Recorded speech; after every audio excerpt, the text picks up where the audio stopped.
In this episode, we're going to show you how to change a track rod end. Yay!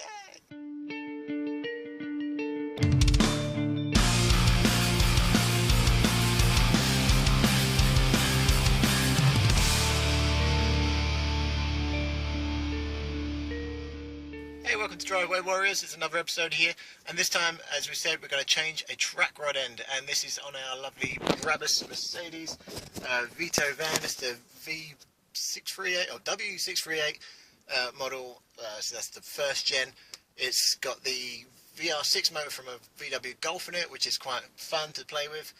And today it's the track rod end. We've spotted one of them is a bit worn out, so we're going to show you how to identify the problem and how to change the part. This is our Mercedes V280. This one is the Brabus spec, meaning that in addition to the standard kit, you get a body kit and big alloys, while on the inside you also get a full leather interior with 6 large comfy seats, a fold-out picnic table and even a fridge. About a year ago, this particular car was imported from Japan, where the previous owner had added HID headlamps and a full entertainment system with DVD player, hard drive and 5 screens. However, some of the fit and finish needs attention, and we'll be tackling that in a future video, so please subscribe to our channel to be notified as episodes are released. For now, let's get to that track rod end.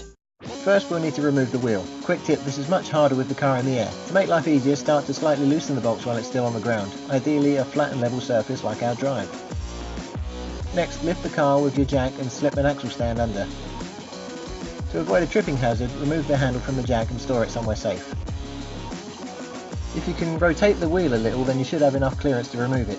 On our car, you can also see some movement by rocking the wheel, and this is due to wear in the track rod end. Finish removing the bolts and pull the wheel out of the way.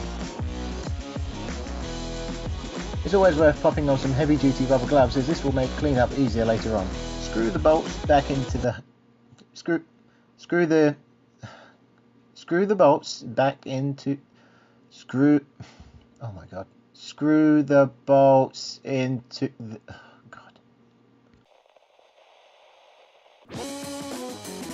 Quick tip, by simply screwing the bolts back into the hub, we cut the risk of losing them. Now we can take a look around.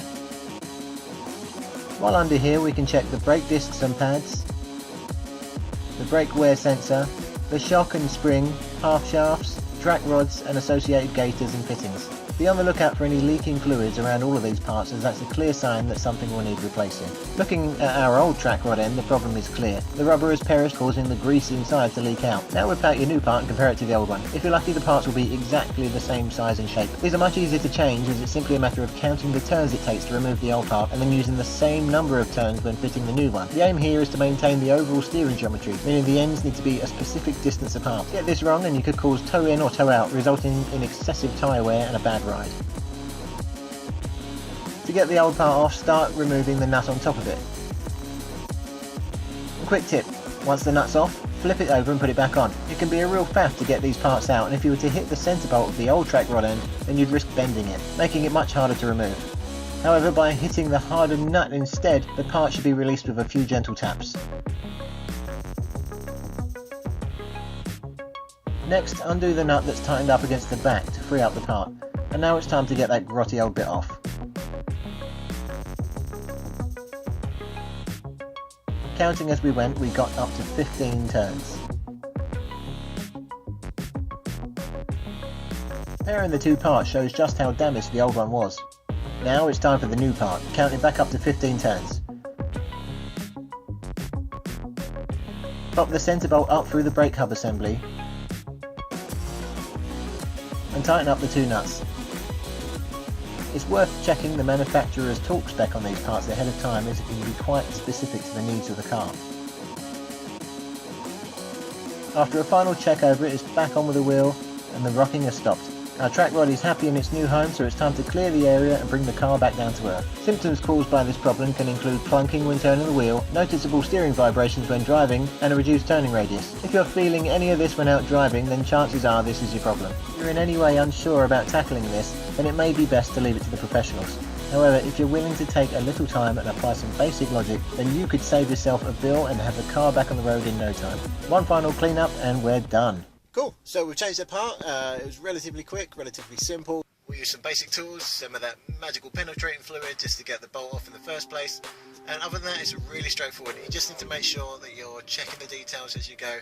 If you've got the same size part, that's much easier, you're just counting your turns. But if you've got different size track rod ends, you need to really think about where the center of the end is going to be by the time you've done it up in relation to where the original one was. You want to make sure that your steering geometry is identical once you're finished. If you're not sure, do consult a professional on this one, but it is something that you should be able to do at home with just some basic tools. And if you've done this before, if there's anything you think I've missed in the video, please leave a comment below and we'll add it in there. For this time, this is Lewis signing off for Driveway Warriors. If you like this video and you want to see more, please subscribe to the channel. Let me know what you want to see tackled in future videos. If there's any particular vehicle that you're working on, I'd love to hear about it in the comments below. And we'll see you next time. Bye-bye. Did you know Driveway Warriors has its own website now? You can go to drivewaywarriors.ga for loads of tips and tricks on how to save money working on your car at home. This is all stuff you can do easily, even if you don't have a garage or all the best tools. You can do this with basic screwdrivers and spanners, and even out in your driveway. That's where we work on all our cars, and so you can too. Check out the site drivewaywarriors.ga, and I'll put a link in the description below. Please check it out. And any tools that we've used in the episode today, I'm going to put in a link below as well. Please check it out, and if you have any questions in the comment section, I will respond to them.